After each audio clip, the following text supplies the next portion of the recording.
The night I opened my door to a bleeding stranger was the night my old life disappeared. Rain slammed against the bookstore windows so hard the glass rattled in its frame like it wanted to break free. Outside, Manhattan looked drowned beneath rivers of neon and headlights, every streetlight blurred into pale gold smears across the storm. I checked the clock above the register for the fourth time in 10 minutes. 2:13 a.m. Too late for customers. Too late for anyone sane to still be outside. I wrapped my cardigan tighter around myself and flipped the sign on the door from open to closed before reaching for the keys beneath the counter. The old bookstore smelled like coffee beans, dust, and wet paper, the same comforting scent that had followed me through almost every lonely year of my life. Most nights, it felt safe here. Small, quiet, mine. Tonight felt different. The storm made everything feel heavier somehow, like the city was holding its breath. Thunder rolled somewhere above the rooftops as I moved toward the back hallway leading to my upstairs apartment. Then I heard it, a sharp metallic crash from the alley behind the store. I froze. Another sound followed. Footsteps. Uneven. Fast. My stomach tightened immediately. Every survival instinct told me not to look. New York taught women that lesson early. Mind your business. Lock your door. Stay alive. I should have turned off the lights and gone upstairs. Instead, I stepped toward the back exit. Slowly, carefully. Rainwater leaked beneath the old steel door, cold against my socks as I reached for the handle. "Don't do this, Clara," I whispered to myself. But I opened it anyway. Wind and rain exploded into the hallway instantly, icy drops stinging my face. The alley behind the bookstore was almost completely dark except for one flickering security light near the dumpster. At first, I didn't see anyone. Then a figure stumbled out of the shadows. Tall, broad shoulders, white dress shirt soaked crimson beneath a black wool coat. My breath caught in my throat. The man hit the brick wall hard enough to steady himself with one hand before looking up at me. Even through the storm, I could see his face clearly enough to know one thing immediately. Dangerous. Not because of the blood. Not because of the way he moved like someone used to pain. It was his eyes. Cold gray blue. Sharp. Alert despite exhaustion. The kind of eyes that measured exits before conversations. "Please," I started instinctively, panic rising fast. "I think you need an ambulance, no police." His voice came low and rough, almost swallowed by thunder. He took one step forward before his knees nearly gave out beneath him. I should have backed away. Any rational woman would have. Instead, I caught his arm before he hit the pavement completely. Heat radiated through his coat despite the freezing rain. He was burning up. "Jesus," I breathed. Up close, he looked even worse. Rain dripped from dark hair onto pale skin. A cut near his eyebrow traced down the side of his face. His hand pressed tightly against his ribs beneath the coat, like he was trying to hold himself together through sheer force of will. Somewhere in the distance, tires screeched. The man's entire body tensed instantly.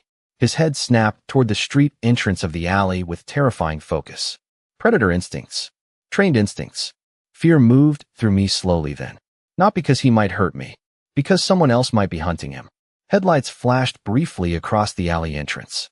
Black SUVs turning onto the block. The stranger grabbed my wrist suddenly, not hard, but firm enough to stop my breathing. "If they ask," he said quietly, every word precise despite obvious pain, "you never saw me." Then his hand loosened. His body swayed once, and the most dangerous man I had ever seen collapsed at my feet. I do not know what scared me more that night. The black SUVs outside the alley or the fact that I still dragged him inside anyway. Rainwater soaked through my clothes as I struggled to pull him across the bookstore floor before locking the back door with shaking hands. The stranger was heavy, all solid muscle and dead weight. But even barely conscious, he moved like someone trained never to fully surrender awareness. The second I let go of his arm, his hand immediately reached beneath his coat again. Searching, guarded, ready. My pulse hammered painfully against my throat. "You are safe?" I whispered, though I was not sure if I was trying to calm him or myself. Lightning flashed through the front windows of the store, turning everything white for half a second. I stared toward the street instinctively. One black SUV rolled slowly past the bookstore without stopping. Tinted windows. Dark headlights cutting through sheets of rain. My stomach dropped. They were looking for him.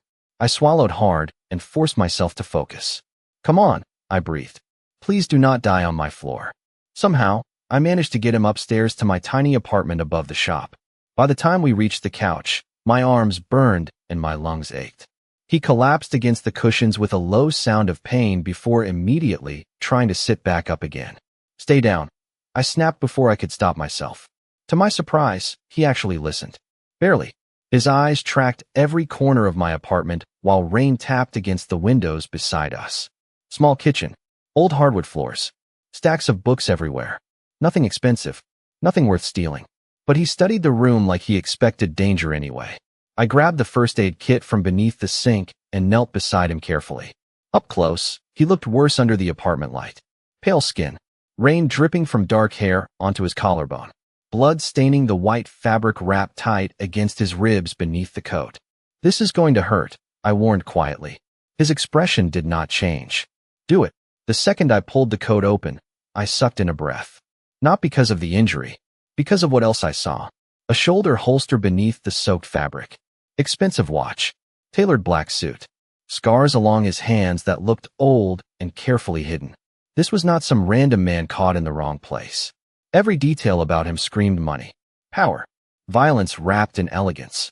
He caught me staring. Problem. His voice came colder now. More awake. I forced myself to look away. You carry weapons. New York is dangerous.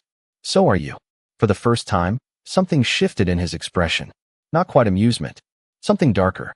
Tired maybe. Thunder shook the windows. Again, I cleaned the wound in silence while he watched me the entire time. Not one flinch. Not one complaint. Only those gray-blue eyes studying every movement like he was trying to decide whether I was a threat. Most men talk too much when they were hurt. He became quieter. More controlled. That scared me more somehow. I wrapped fresh bandages carefully around his ribs before stepping back. You should go to a hospital. No, you could have internal injuries. I said no. The room fell silent except for rain and the soft hum of the old radiator beside the couch. Then his gaze shifted suddenly toward the front windows downstairs. Every muscle in his body tightened instantly. I heard it a second later. Car doors outside. Multiple. Heavy footsteps against wet pavement. My blood turned cold. The stranger stood too fast for someone injured, one hand gripping the edge of the couch, while the other disappeared beneath his coat again. Turn off every light, he said quietly. Now. The entire bookstore went dark except for the pale flashes of lightning outside the windows. My hands shook so badly, I nearly dropped the lamp cord beside the couch as I unplugged it. Down on the street below, car doors slammed one after another through the storm. Heavy footsteps echoed across wet pavement. The stranger moved toward the apartment window despite the obvious pain in his side, his posture sharp and alert like his body had forgotten how to rest. I watched him pull the curtain aside barely half an inch before looking down toward the street.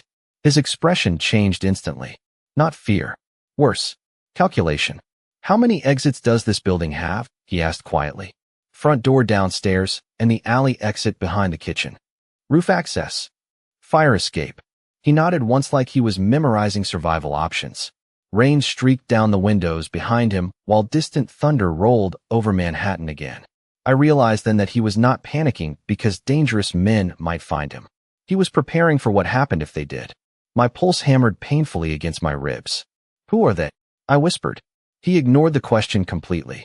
Do not answer the door no matter what happens. This is my apartment. Tonight, that does not matter. Before I could respond, headlights swept across the bookstore windows downstairs. I instinctively stepped back from the glass. Black SUVs. 2 of them. Maybe 3. Large enough to block almost the entire street in front of the store. The stranger watched silently beside me, one hand pressed tightly against his bandaged ribs beneath the black shirt he had changed into from my lost and found box upstairs. Even wearing old clothes that did not belong to him, he still looked expensive somehow. Dangerous in a way money could not buy. A knock echoed downstairs suddenly.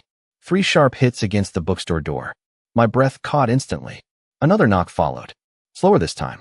More deliberate. Clara. My head snapped toward him. How do you know my name? He looked at me evenly. Your bookstore license is framed beside the register. Right.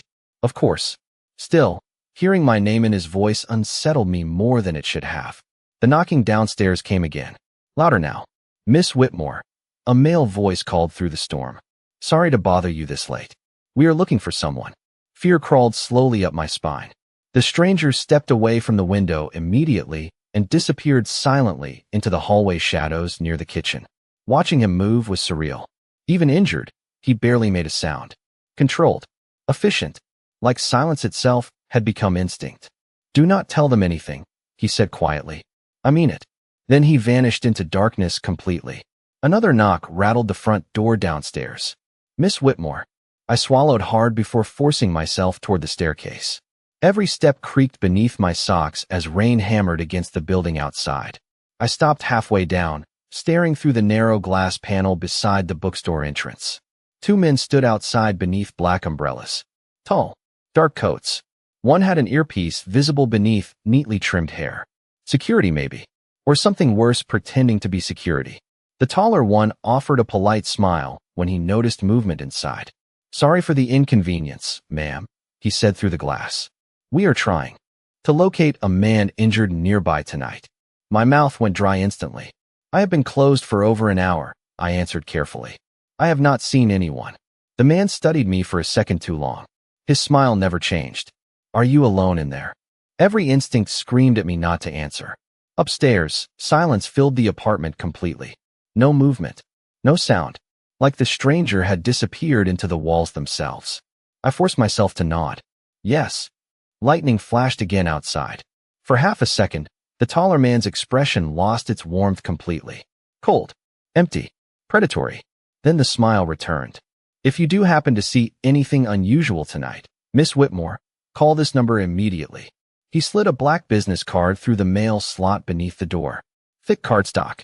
Gold lettering. No company name. Just a phone number. The two men walked back toward the SUVs slowly, disappearing into rain and shadows. I waited until the vehicles finally pulled away before unlocking my lungs enough to breathe again. Then a voice behind me spoke from the darkness upstairs. Calm. Low. Terrifyingly close. They know you are lying now. My heart nearly stopped when I heard his voice behind me in the dark. I spun around too fast, almost slipping on the wooden stairs as thunder rattled the bookstore windows again. He stood halfway down the hallway upstairs, one hand braced against the wall beneath the dim emergency light near the kitchen. Pale, breathing harder now, but his eyes were still cold and focused like nothing in the world escaped his attention. What do you mean they know I am lying? I whispered sharply. He walked toward me slowly, controlled, careful with the injury beneath his ribs. Men like that do not ask questions because they expect honest answers, he said quietly. They ask to see fear. Rain streaked down the glass behind me while my pulse hammered painfully in my throat. Who are they? People who work for someone I used to trust. Used to. The way he said it made my stomach tighten. Upstairs, the apartment suddenly felt too small. Too exposed. You need to leave, I said immediately, though the words sounded weak even to me. If they come back, they will. He cut me off gently but firmly. And next time they will not knock first. Silence settled heavily between us. Somewhere outside, a siren echoed through distant streets before disappearing beneath the storm again. I looked toward the business card still clenched in my hand. Thick black cardstock. Gold numbers glinting beneath the dim light. No name. No explanation. Just a warning disguised as professionalism. What did you do? I asked quietly. For the first time since I found him in the alley, something flickered across his face. Exhaustion maybe. Or regret buried so deeply it barely surfaced anymore. Enough that people are willing to search Manhattan during a thunderstorm to finish the job. My chest tightened. Rational people would have called the police hours ago. Rational people would have thrown him back into the rain and locked every door behind them. But nothing about tonight felt rational anymore. I cannot stay here, he continued, glancing toward the dark windows downstairs. And neither can you. I am not going anywhere with you. You do not really believe you have a choice now. Anger flared instantly through my fear. Do not talk to me like that. His gaze settled on me carefully then. Not cold this time. Measuring. Clara, he said quietly, my name sounding strange in his deep voice. Those men outside were not looking for me anymore. The room went completely still. What? They were checking whether you mattered to me. My stomach dropped hard enough to hurt. He stepped closer slowly, lowering his voice even further. You lied for me. That makes you part of this now. I hated that part of me already knew he was right. The city outside suddenly felt different. Less safe. Every passing headlight beyond the bookstore windows made my nerves tighten. Damien glanced toward the rain-soaked street one final time before pulling a phone from inside his coat. The screen glowed briefly against his sharp features. He typed one short message. Less than 10 seconds later, headlights turned onto the block again. Not black SUVs this time. A single dark sedan stopped quietly beside the bookstore entrance below. The driver never stepped out. Who was that? I asked carefully. Someone loyal. And you trust that? His expression darkened slightly. Tonight, I trust very little. Thunder rolled again as he slipped the phone back into his pocket and looked at me fully for the first time since entering my apartment. There was something unsettling about the way he held eye contact. Calm. Intense. Like he had spent his entire life forcing rooms to obey silence. Pack a bag, he said softly. Only essentials. Fear tightened around my ribs instantly. I barely know you. That is probably the safest thing about tonight. And if I say no? His eyes flicked toward the front windows downstairs where rain continued hammering the glass beneath flickering streetlights.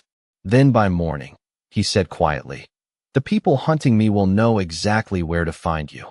I had lived in New York for 7 years, and somehow the most terrifying moment of my life was packing an overnight bag while a dangerously attractive stranger watched the rain outside my apartment window like he expected death to arrive with it. My hands trembled as I shoved clothes into an old canvas tote beside the bed. Jeans, sweaters, phone charger, toothbrush. The ordinary pieces of my life suddenly looked painfully small compared to whatever world Damien came from. Downstairs, the bookstore sat dark and silent beneath the storm. Upstairs, the apartment felt charged with tension thick enough to taste. Damien stood near the kitchen counter, one hand braced against the marble edge while the other pressed against his ribs beneath the black shirt I had given him. The color still had not fully returned to his face. You should sit down, I said quietly without looking at him. You lost a lot of blood. I have had worse nights. That is not comforting. A faint sound escaped him then. Not quite laughter, more like someone remembering what it sounded like. I zipped the bag shut harder than necessary and finally looked at him fully. Even exhausted and injured, he carried himself with impossible control. Expensive watch glinting beneath low apartment light. Dark hair still damp from rain. Sharp gray-blue eyes constantly moving between windows, exits, reflections. Like peace itself made him suspicious. Who are you really? I asked before I could stop myself. Silence stretched for several seconds. Thunder rolled softly outside while headlights reflected across the ceiling from passing cars below. Damien Moretti. My stomach tightened instantly. The name sounded familiar. Not personally. Socially. The kind of name whispered in New York restaurants when powerful men reserved entire floors without notice. The kind of name connected to charities, luxury hotels, political fundraisers. Money old enough to become untouchable. Moretti Enterprises? I asked carefully. His expression barely changed. Partially. That means yes. He looked toward the rain-streaked windows again. It means people tend to ask fewer questions when they hear the name. I stared at him in disbelief. You are telling me a billionaire is hiding in my apartment bleeding through a borrowed shirt at 3 in the morning? Former billionaire, he corrected calmly. Tonight has been financially inconvenient. Despite everything, a nervous laugh escaped me before I could stop it. The corner of his mouth shifted slightly at the sound. Tiny, barely visible, but real. And somehow that unsettled me more than his coldness had. Because for 1 second, he stopped looking like a man built from danger and started looking human. A sharp pain crossed his face suddenly. He grabbed the counter harder, jaw tightening. Instinct moved me before caution could. Sit down, I ordered, stepping toward him quickly. This time he listened. Slowly, carefully lowering himself into the kitchen chair while I grabbed fresh bandages from the bathroom again. He watched me approach in silence. Guarded, but no longer resistant. You do not have to do this, he said quietly as I knelt beside him. You literally cannot reach your own bandages properly. I have managed before. Maybe that is the problem. The words slipped out accidentally. But once spoken, they lingered heavily between us. Rain tapped softly against the apartment windows while I carefully changed the dressing beneath his ribs. His skin was warm beneath my fingers. Feverish still, yet he barely reacted to pain at all. That frightened me in ways I could not explain. Nobody should be that used to suffering. You trust people very easily, he said after a long silence. No, I answered quietly. I just have a hard time leaving injured people alone. His eyes settled on my face then. Focused. Intense. Like he was trying to understand something impossible. Down on the street below, headlights flashed briefly through the rain again. Damien immediately turned toward the window, every trace of softness gone in an instant. Survival replacing vulnerability so fast it made my chest ache unexpectedly. A black sedan waited quietly beside the curb now. The driver stepped out holding an umbrella beneath the storm. Damien stood slowly despite the pain and reached for his coat near the chair. It is time to go, he said calmly. Then his gaze returned to me one final time. And Clara, he added softly, from this moment on, do not tell anyone you know me. New York looked unreal at 4 in the morning. Rain washed silver across empty streets while the black sedan carried us uptown through rivers of reflected neon and blurred headlights. I sat frozen in the back seat beside Damien, clutching my canvas bag tightly against my lap while the city I had known for years suddenly felt unfamiliar. Dangerous. The driver never spoke. He wore a dark suit and black leather gloves despite the storm outside. Every few minutes, his eyes flicked toward the rearview mirror like he was checking whether Damien was still alive. Damien sat beside me in silence, one arm stretched across the seat behind my shoulders without touching me directly. Protective, instinctive, like he expected danger to appear through the car windows at any second. You should sleep, I whispered after almost 20 minutes of silence. His gaze stayed fixed on the rain outside. I sleep when things are quiet. And are they ever quiet? For the first time since leaving the bookstore, he looked at me fully. City lights flashed across his sharp features, while thunder rolled softly somewhere behind us. No, he answered honestly. Something about that single word stayed with me the rest of the drive. The sedan finally turned through massive iron gates nearly 40 minutes later. My breath caught immediately. The estate beyond looked less like a home and more like something pulled from an old movie. Tall stone walls, private gardens drowned in rain, warm golden lights glowing behind enormous windows. Even the driveway curved with intimidating elegance beneath towering trees and marble statues. This is your house? I asked quietly. One of them. Of course it was. The driver stopped beneath a covered entrance where 2 more men in dark suits already waited beneath the lights. The second Damien stepped out of the car, both men straightened immediately. Respect mixed with visible concern. Sir, the older one said carefully. We were told you were injured. Damien barely acknowledged him. This is Clara Whitmore. She stays here under my protection. The air shifted instantly. Both men looked at me differently after that. Not suspicious exactly. Careful. Like my existence had suddenly become important. Damien stepped forward slightly, pain flickering briefly across his face before disappearing beneath control again. No one enters this property without my approval, he continued calmly. Understood. Yes, sir. The inside of the mansion stunned me even more. Dark marble floors reflected soft chandelier light overhead, while fireplaces glowed along endless hallways lined with expensive artwork and polished wood. Everything smelled faintly of cedar, coffee, and expensive cologne. Elegant, quiet, untouchable. I suddenly became painfully aware of my wet sneakers squeaking against imported marble floors. Damien noticed immediately. You are safe here, he said quietly beside me. People always say that right before things become dangerous. Something unreadable crossed his expression. Then his hand briefly touched the center of my back, guiding me toward the grand staircase ahead. The gesture lasted maybe 2 seconds. Still, warmth lingered through my sweater long after he let go. A woman in her 60s appeared at the top of the stairs moments later. Silver hair pinned neatly back. Dark green dress. Sharp, intelligent eyes. Damien, she breathed softly, relief flashing across her face before concern replaced it. You look terrible. Good morning to you too, Rosa. Despite everything, the older woman smiled faintly before noticing me standing beside him. Her gaze softened immediately.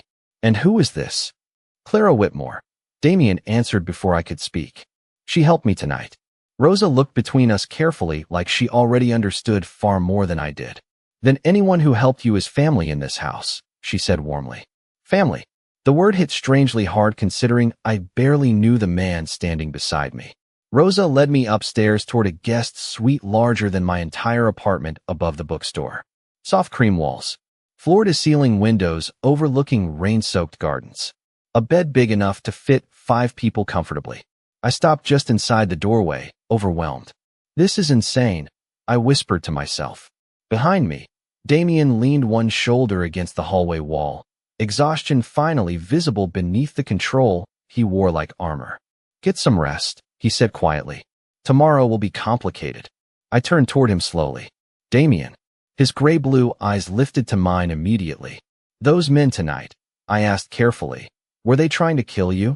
Silence filled the hallway for several long seconds. Then he answered with terrifying calm. No, Clara. His gaze darkened slightly. They were trying to replace me. I barely slept. Every time thunder rolled across the estate outside, I woke expecting black SUVs to appear beneath the gates again.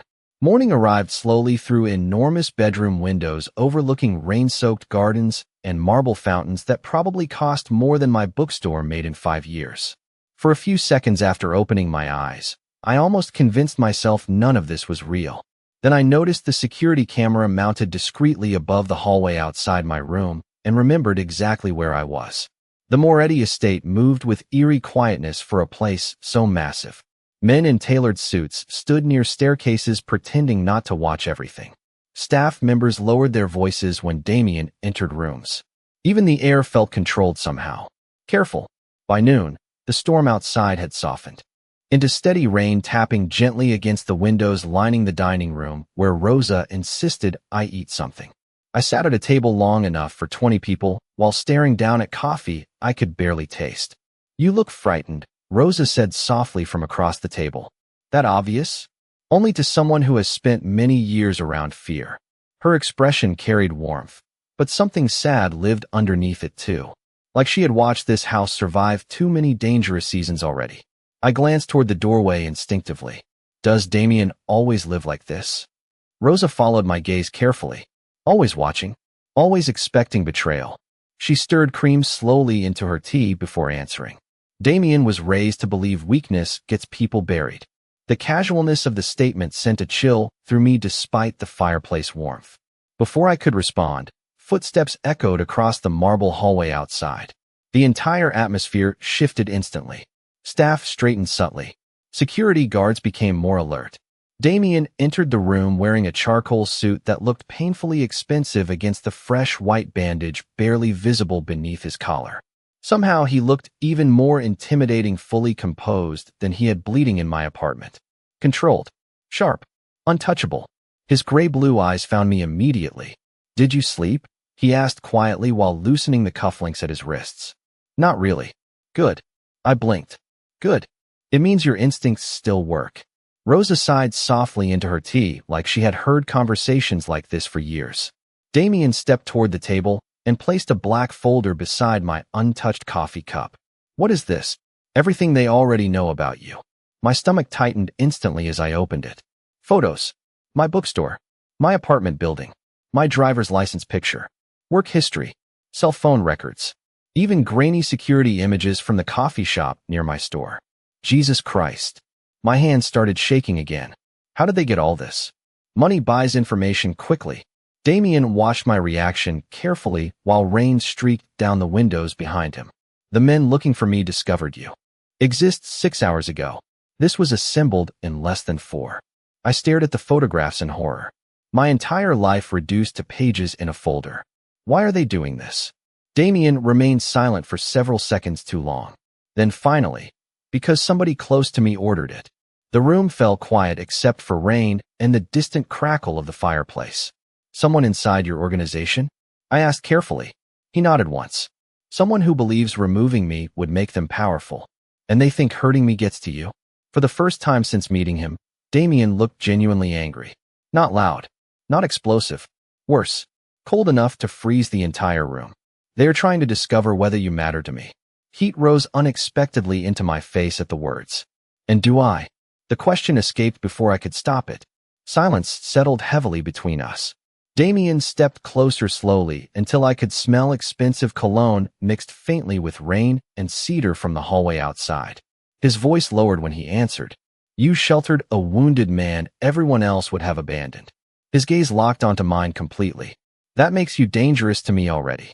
My heartbeat stumbled painfully against my ribs.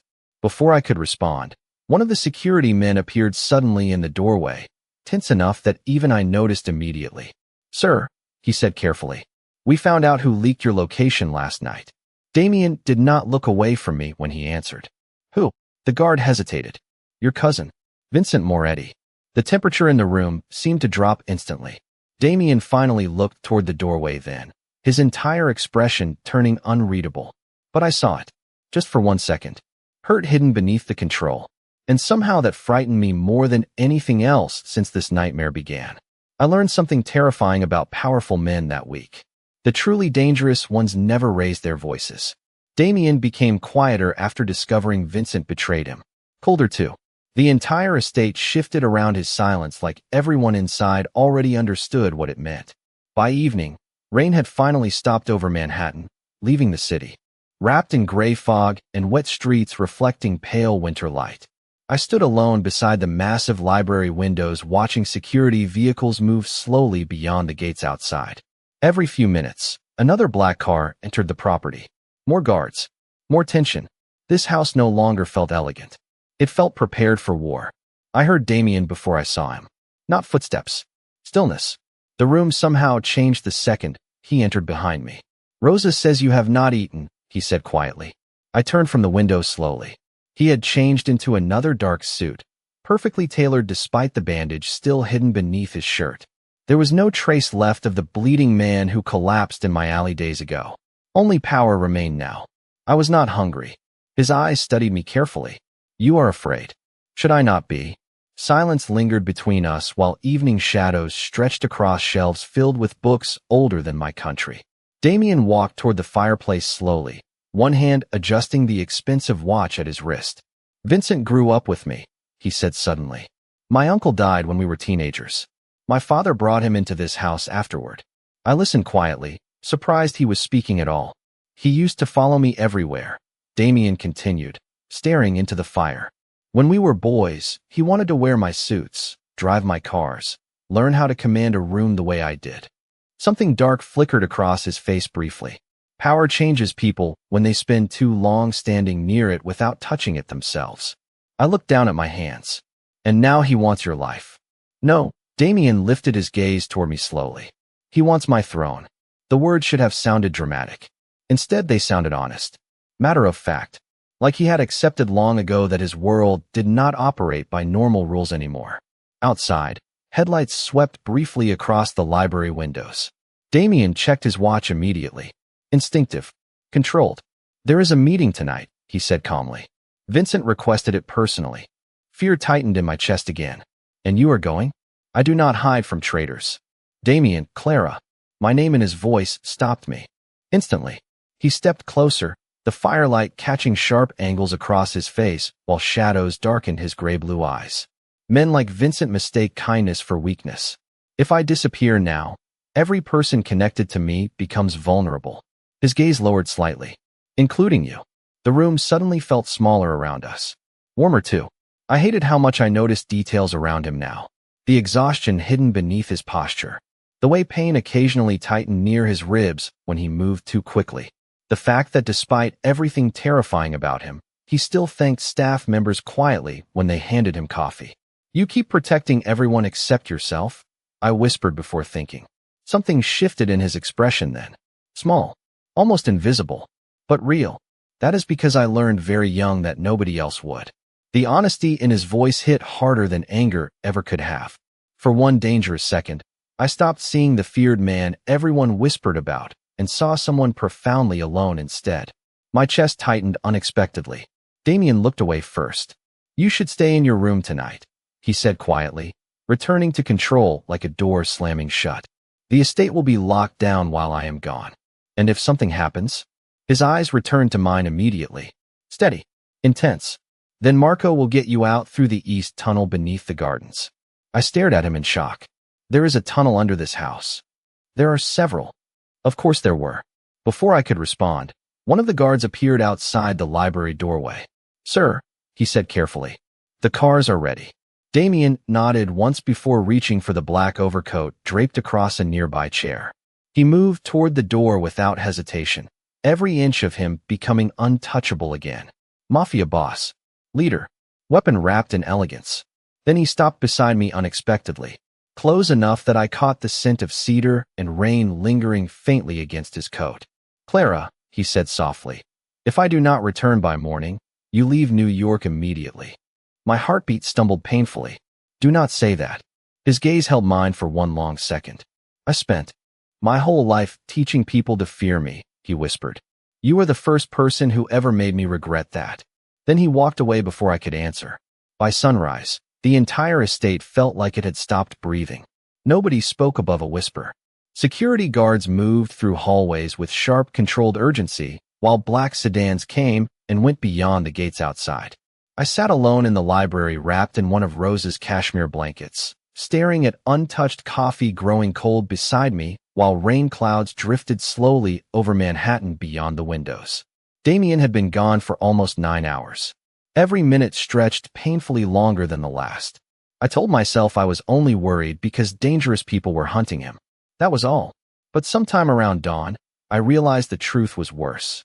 I was worried because I could no longer imagine this house without him inside it. The realization terrified me. Rosa entered quietly, carrying fresh coffee and a soft expression that looked far older than yesterday. You should eat something, Kara, she said gently. He would want that. The way she said he made my chest tighten. You sound very sure he is coming back. Rosa placed the tray down carefully before answering. Damien survives because he always carries the weight alone. Her eyes softened sadly.